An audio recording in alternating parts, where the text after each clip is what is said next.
आतुर हुए शंकर भगवान के सिर से एक पसीने की बूंद पृथ्वी पर गिर गई। गिरते से एक धतकता हुआ अंगारा, लाल धधकता हुआ अंगारा ग्रह एक पुत्र के रूप में जन्म ले लिया। पृथ्वी से हुआ इसलिए मंगल कहला गया। धधकता हुआ।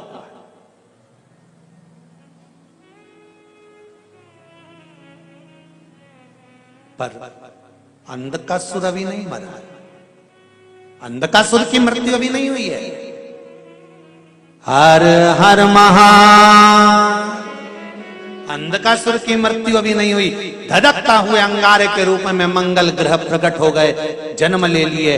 पार्वती जी ने पूछा ये कौन है? शिव जी कहते हैं ये मेरे पुत्र के तुल्य है, क्योंकि मेरे शरीर के पसीने से उत्पन्न हुआ है, मेरे मस्तक के पसीने से पृथ्वी पर गिरने के कारण ये उत्पन्न हुआ है। इसका नाम मंगल होगा।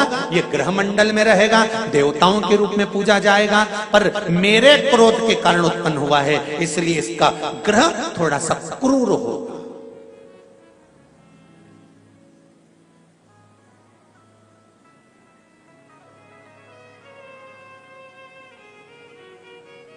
एक बात बहुत ध्यान से सुनिएगा।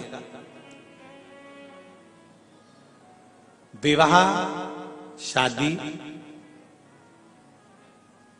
संतान प्राप्ति, विवाह के बाद में विवाद या किसी नए कार्य के लिए आगे बढ़ रहे हैं और उसमें अड़चन आ रही है, तो एक बार किसी ज्योतिष आचार्य के पास जाकर पूछना, वो बता देगा या तो मंगल या शनि कुछ ना कुछ, कोई ना कोई क्रूर ग्रह तकलीफ दे रहा होगा। ज्योतिष आचार्य के पास जाएंगे, वो कहेगा। जितने भी ग्रह हैं, चाहे राहु हो, केतु हो, मंगल हो, शनि हो, बुध हो, भौम हो, सूर्य हो, ये सारे जो ग्रह हैं ये शंकर भगवान के शिवलिंग के पास में विराजमान है। शिवलिंग के पास में विराजमान। कभी मौका मिल जाए, विवाह शादी में देरी हो रही हो, या कोई नया कार्य चालू कर रहे हो उसमें देरी हो रही हो, या कोई सर्विस के लिए, नौकरी के लिए जा रहे हो और वो कार्य नहीं हो रहा हो, तो एक धतूरा, केवल एक धतूरा, उस धतूरे को फोड़कर उसके अंदर का फल निकालकर उस फल को शिवलिंग पर चढ़ाकर एक लोटा जल शंकर भगवान को समर्पित कर कर। दिन होना चाहिए मंगलवार। कौन सा दिन होना चाहिए? जम के बोलो जरा, मंगलवार का समर्पित करो। उसके बाद में आप विवाह के लिए अगर समर्पित करे हैं तो विवाह में देरी नहीं होगी। व्यवसाय और व्यापार के लिए या नौकरी के लिए समर्पित करे हैं तो उसमें देरी नहीं होगी। एक विदल और उत्पल नाम के दो राक्षस थे, असुर। दोनों ने उपद्रव मचाया। एक बार विदल उत्पल माता पार्वती जी के पास में गए और जगत जननी जगदम्बा जी के स्वरूप को देखकर उनकी ओर आसक्त हो गए। मां को क्रोध आता है।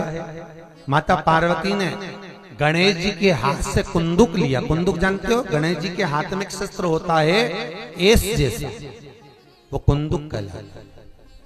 कुंदुक को लिया और माता पार्वती ने उस कुंदुक को फेंककर विदल और उत्पल दोनों का संहार करा। भगवान के चरणों में जाकर वो कुंदुक गिरा। गिरते ही भगवान शंकर के चरणारविंद में कुंदुक से चोट पहुंची, जिससे उनके चरणारविंद से कुछ रक्त की बूंद निकली है। महाराज शिव जी का नाम कुंदकेश्वर हो गया है। महाराज क्या नाम पड़ गया? कुंदकेश्वर। रक्तांबर में शंकर को देखकर मां के नयन सृजल हो गए। मां के नयनों में जल आ गया।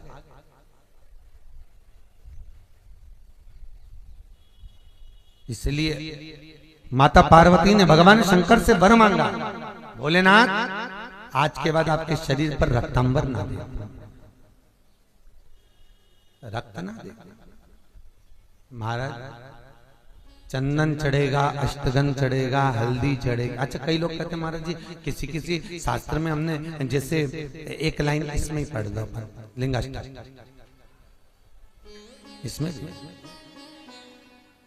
शिव के शरीर पर मां कह रही है रक्तांबर ना दे।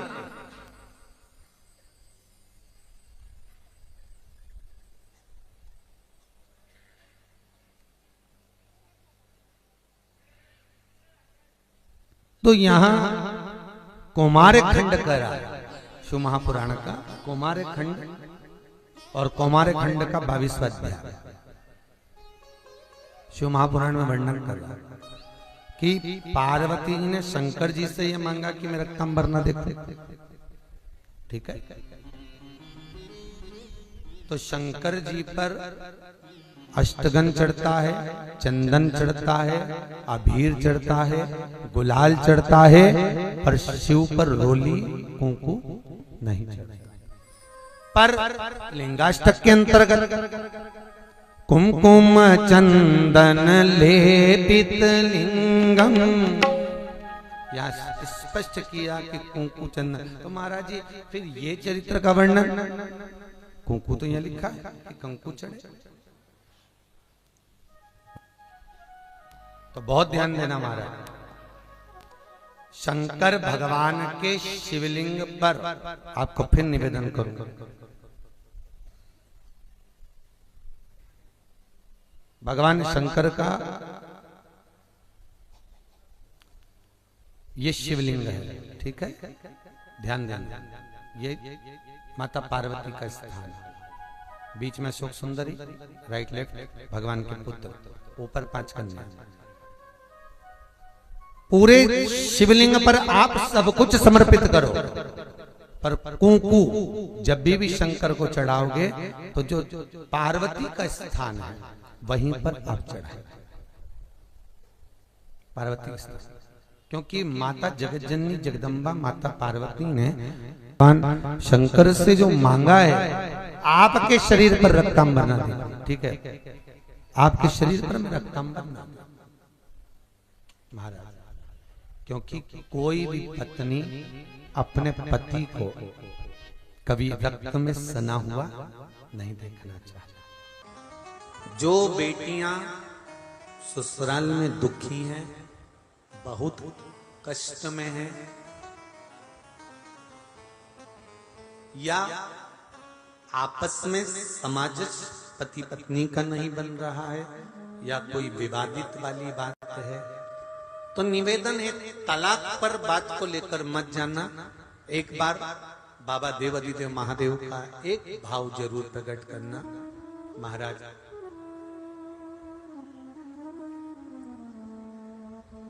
श्री अवधूतेश्वर महादेव का नाम लेते। कौन से महादेव? अवधूतेश्वर महादेव का नाम लेकर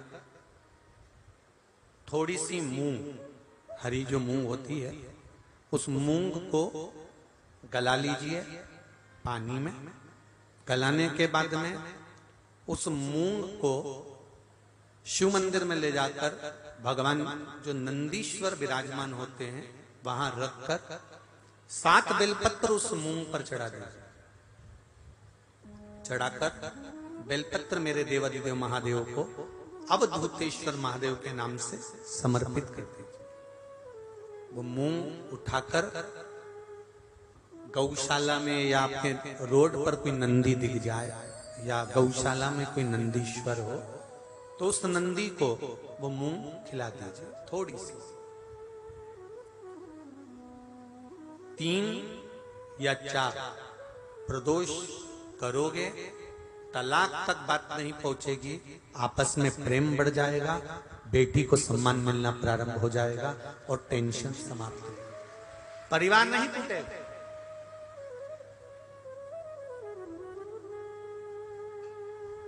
हमारे यहाँ तो मूंग का प्रयोग, जो हरी मूंग होती है, धना होता है, खड़ा धना, गुड़, ये जब घर में मंगल विवाह होता है, शादी होती है या कोई अच्छा फंक्शन होता है तो उसमें इन चीजों की जरूरत होती है। कभी आपने अपनी सासू माँ से पूछा कि मम्मी ये मूंग क्यों रखते हैं? ये गुड़ क्यों रखते हैं, ये खड़ा धना क्यों रखते हैं? ये तो सब दाल का सामान है, ये तो सब वहां रसोई घर में होना चाहिए। फिर ये पूजा की थाली में इसको क्यों रखते हैं, उसका कारण क्या है?